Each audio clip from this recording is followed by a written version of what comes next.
Good afternoon. How are you doing? I hope your day is going well.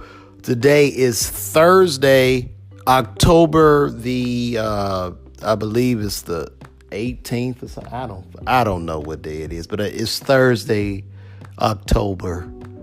I believe it's the 18th or the 19th. I'm not sure. But what's up? Welcome back to another episode of the LaVar Walker Daily Show podcast. Just wanted to check in, make sure everything was going good. I'm feeling good, and I hope you are feeling the same. You might be in your office cubicle or at work or doing something productive. But I just wanted to check in, man. Been home the past couple of days. It's been me and my son, as my wife is on a business trip, and she will be back soon. And it's pretty cool with her being gone because I really get to see all the things that she does when I have to go on the road. So really thankful for her, and I can just get that inside look to be her for the next couple days. Now, with that being said, let's get right into it. Yesterday, Pusha T went on a Joe Budden podcast, and he talked about where he got the information from to do a diss track to Drake, where he found out that Drake had a son and who the baby mom was. And he found this out through Drake's friend 40 OVO. But he found out about it indirectly. So basically, he said that the man was pillow talking. The man was pillow talking. And if you don't know what pillow talking is, that's when a man is really enjoying a woman he's comfortable with, in love with, or one of those things, and he just talks or rants. Like, I don't necessarily want to say that he was gossiping, because I don't know. You know what I'm saying? But I'm guessing maybe he was frustrated about some things, and maybe he vented to her in confidentiality about Drake. And that ended up, leaking out, because you really can't trust these hoes at the end of the day. And it wasn't his wife. But I will give him a pass, because 40 OVO is suffering from multiple sclerosis. The man is fucking dying. Like, people going in on him and shit like that. And most married men I'm not going to say most married men gossip to their wife about another man, but they will vent frustrations, because who you lay down with, 9 times out of 10, you going to talk. That's called being a fucking human. That's called having emotion.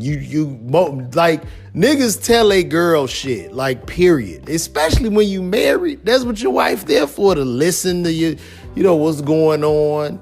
Like, motherfuckers want to talk that tough shit, but nah, you talking, nigga. Get the fuck out of here.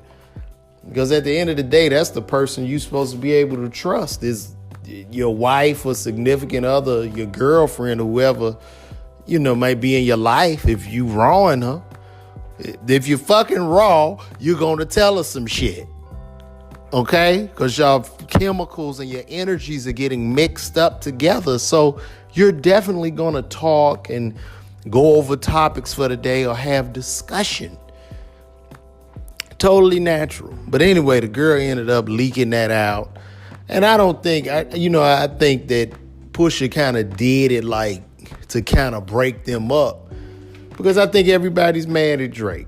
I think Drake is a powerhouse in this shit, and they are jealous. Drake is getting $700,000 to $1 million per show. He is living the life that 98% of these niggas are lying about. He really lives it. He lives it. He has the big bag. So, it's just kind of like, come on, man. I think from Pusha's standpoint, I like Pusha. I think he's a good lyricist, but I think he probably should have just let it lay dormant or keep it dead. But I guess he talked about it again because Drake had mentioned it on LeBron's new show, The Shop, on HBO, where Drake said he got offended because he felt that Pusha wished death upon his homie for years that's dying from multiple sclerosis. So that's that. Moving right along, Aunt Viv, if you remember back on Fresh Prince, the dark-skinned Aunt Viv, because she was replaced. She has been venting out in the media recently about, I think she's gone kind of crazy, but she's venting out about Will Smith leaving her with a child, leaving her broke and destitute. And, Aunt Viv was like a classically trained actress as well as a dancer. Like, this woman was like really, really good at what she did or what she does. And now she's crying out. And you kind of see this shit in Hollywood. Like, I'll be honest, I aspire to be a big comedian, a huge comedian, selling tickets, selling out venues and theaters and shit like that one day. But that's why I don't trust Hollywood, especially when you're an actor. Like, you pissed the wrong, like, you really, like understand in this entertainment game, it's all the fucking house of cards. And as an artist, you have to fuck around. You have to be very strategic in your moves and kind of walk on fucking eggshells. And you have to play the powers that be, or they could crush your career. Like, it's a house of cards. Like, all that shit you've been working for. You know what I mean? Like, she probably been working as an actress for 20 years before she got that big role of Aunt Viv, which is what we remember her from. It's a body of work. It's art that's most memorable for her. But she probably got pissed off with Will or made some bad moves, and boom, it's like, nah. And when you go against an artist that big, I guess the beauty about being a comedian is, if you got your own crowd, you can be your own boss and have your own business, because at the end of the day, as a comedian, people, they'll like you for you. So you can sell your tickets and go on the road. But when you an actress or an actor, man, you got to work with every fucking body, because you know what I mean? You don't know who the director going to be, who the producer's going to be, who your co-stars will be, all that shit. So you got to really you got to be fake as fuck. You can't really voice opinion. You got to play the fucking game until you hit, until you get on the level of a Denzel. And it's only like 5 or 10 people are like that, out of the world. You know what I mean? There's only a few powerful actors and actresses. So it's really interesting, and it's scary, to see her. I mean, she seems really desperate. She seems somewhat suicidal.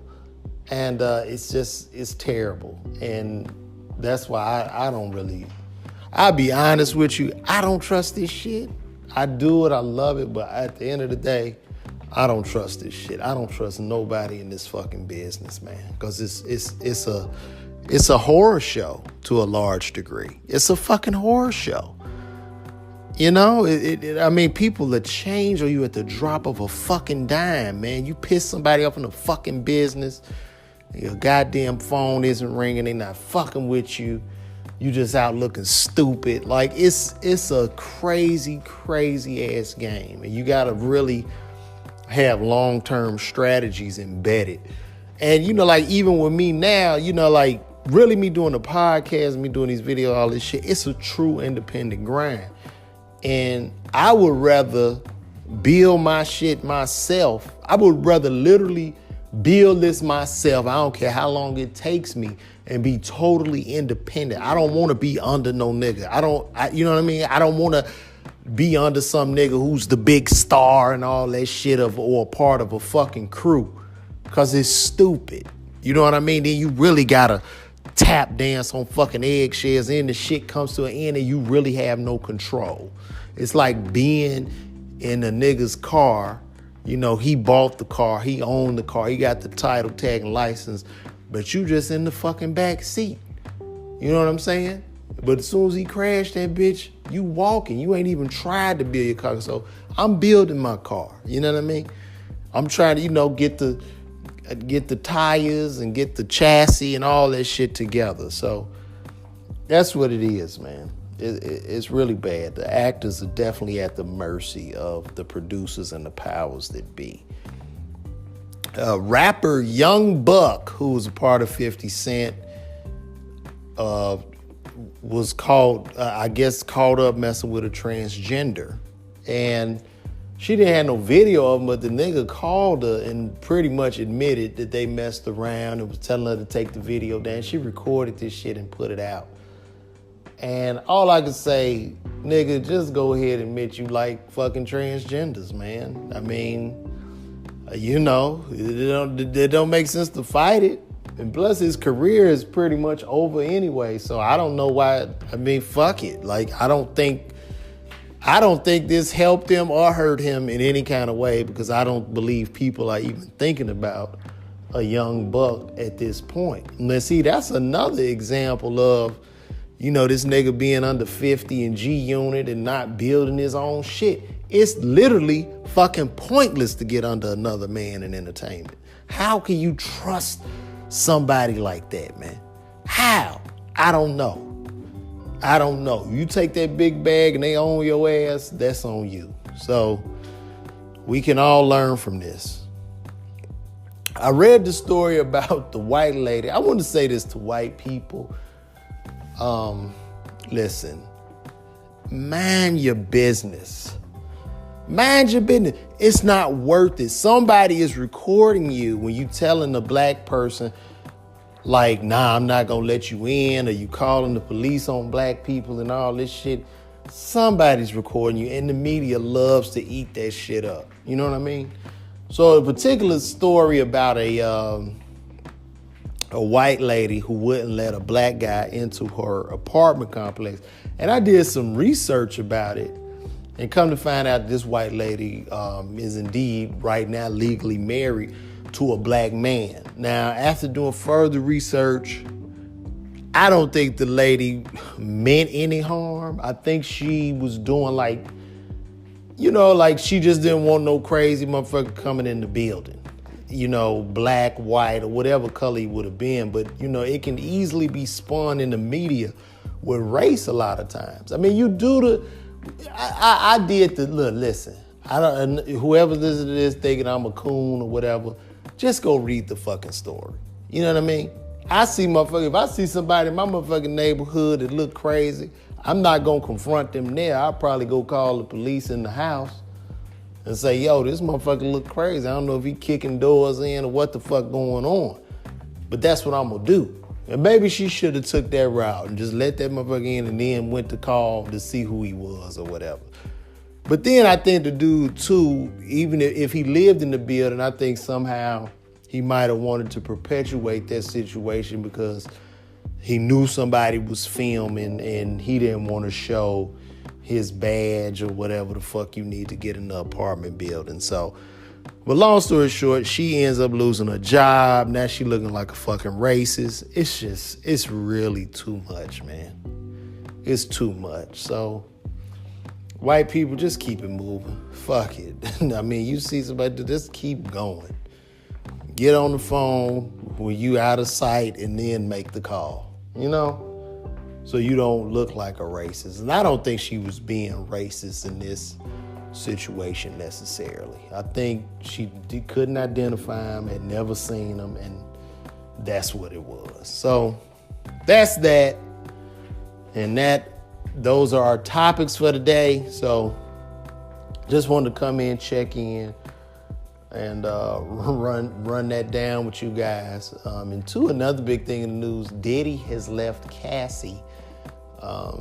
They've broken up and he's traded her ass in for a new 2018 Cassie. Those Diddy continuously upgrades in young pussies. But anyway, we're going to wrap this up. And always before I go, I want to tell you what I'm thankful for. Thankful to talk to you today. Thankful for the health of my family and all my friends. And just thankful to be here walking and breathing. So that's going to wrap up today's episode of the LaVar Walker Daily Show podcast. Yo, please tune in. And look, brother Sherrod Harvey, shout out to you. This is the second time you've donated to this podcast, even though I don't ask for anything. So much love for that, brother. Respect. Keep doing you. And hey, all of you, everybody, have a blessed day. I'm out. See you tomorrow.